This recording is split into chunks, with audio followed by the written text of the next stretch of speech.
Ang susunod na programa ay rated PG. Patnubay at gabay ng magulang ay kailangan sa mga batang manonood. Cheers! Para sa akin ng octopus, kagaya lang ng alagang aso sa inyong mga tao. Sa aming mga tao. Bakit hindi ka ba tao? Talagang hindi. Uy, Andre, lasing na ba ako kanina? Okay ka na kagad? Ganun pala. Feeling ko hilong-hilo na ako kanina eh. Pero okay na ako ulit. Tara, cheers ulit tayo. Ayos ah. Bilis mo mawala ng amats ah. Uy, Andre, O bakit? Walang uuwi dito ah. Lalo ka na. Huwag kang alis ah. Dito ka lang. Gawa mo? dito lang naman ako, Andre. Hoy, nandito na kayo. Kamusta? Hi! Yung lasa nito, parang yung nililuto ng mama ko noon. Kumain lang kayo. Salamat. Nasaan dyan?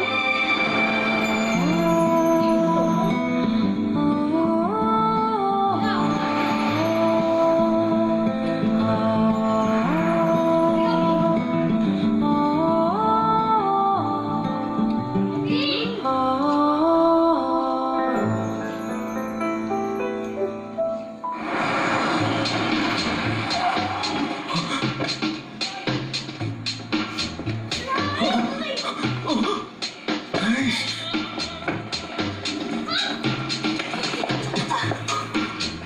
Kayo? Kamusta, Micah? Ba't ka nandito? Ikaw? Ha? Dito ako nakatira. Oh, nandito ako kasi bahay mo to. Pumunta ka dito dahil alam mong bahay ko to? Kasi meron ako sasabihin sa'yo. Sorry, wala akong time. May mga bisita kasi ako. Ano yun? Urgent ba? Ano ba yun? Kailangan ko na pumasok. I love you, Micah.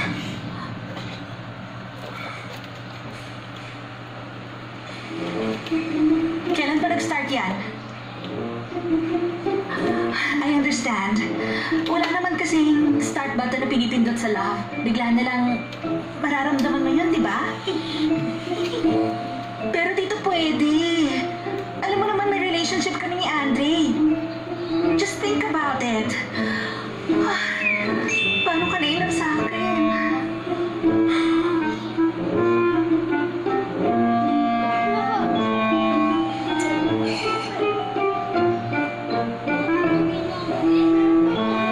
Para kang sira. Huwag kang tumungo. Krimen bang ma-inlove ka? Oh my gosh! Bakit sobrang payat mo na ngayon? I'm sorry.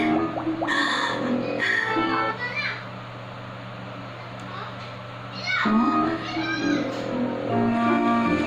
Pwede na ba akong umalis? Anong gagawin ko sa'yo? Alam mo, si Andre lang ang love ko. Ay, ang sad naman nito. Paano ba nangyari? Ano yung nag-trigger ng feelings mo para sa akin? Pero sa totoo lang, parang may hinala na ako noon, pe. Pero bakit ako? Siguro kasi akong pinaka-pretty sa lahat ng girls na nakilala mo. Alam mo, siguro, yun ang reason kaya nagustuhan mo ako. Nahihirapan ka siguro. Okay ka lang ba? Alam niyo, bihirang magkakilala ang guwapo at maganda, di ba? Bagay na bagay talaga kayong dalawa. Umalis na kayo dyan. Bahayan ni na Micah. Para silang artista, no? Grabe. Sir, excuse me.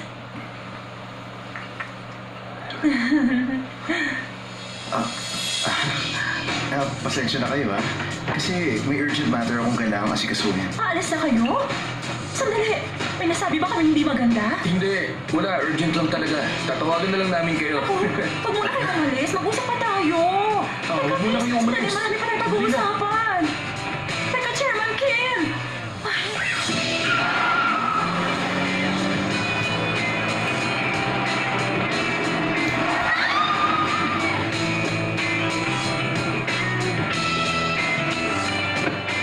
Ay, paano nangyari ang bagay na yun?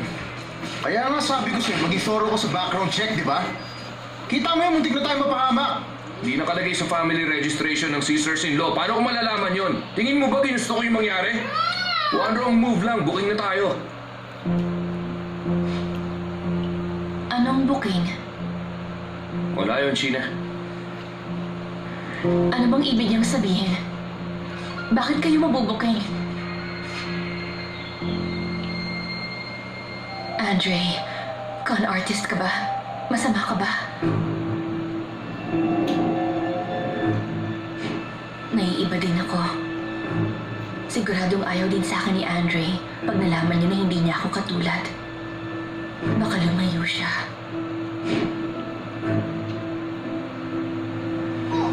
What I mean is, kapag pumasok ka sa business, may mga pwede talagang mangyari na hindi mo ina-expect. Kanina pa kayo nagtititigan, nakakatakot na. Kasinungalingan lang ba yun? Oo. Dahil sinungaling akong tao. Nanluloko ako ng iba at pinipirahan ko sila. Oo. Ganong klaseng tao ako. Ano sinasabi? Yun ang sikreto ko. Uy, Andre, Ikaw, ano ang sikreto mo?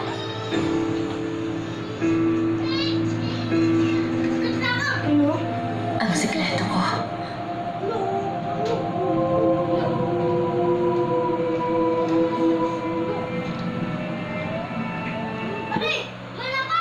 Naiiba ako sa'yo.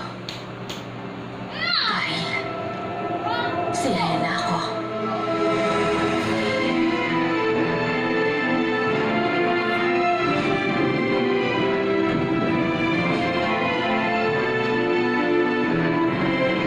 ang weird niyang ginagawa niyong dalawa. Ano yan, staring contest? Tama na yan, magpahinga na tayo. Kung alam mo lang kung ano ko, magugulat ka, masasaktan at matatakot. Iiwan mo ko. Kaya ginagawa ko lahat para hindi yun malaman ng iba. Uy, Sheena, Andre, pahinga na. Para kayo may saping dalawa.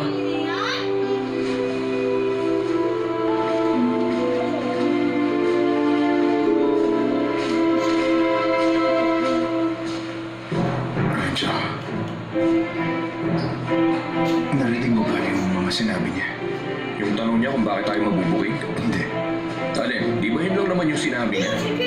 Hindi lang yun. Ano pa ba maririnig ko? Nagtititigan lang naman kayo. Hindi kaya kayo nagsasalita.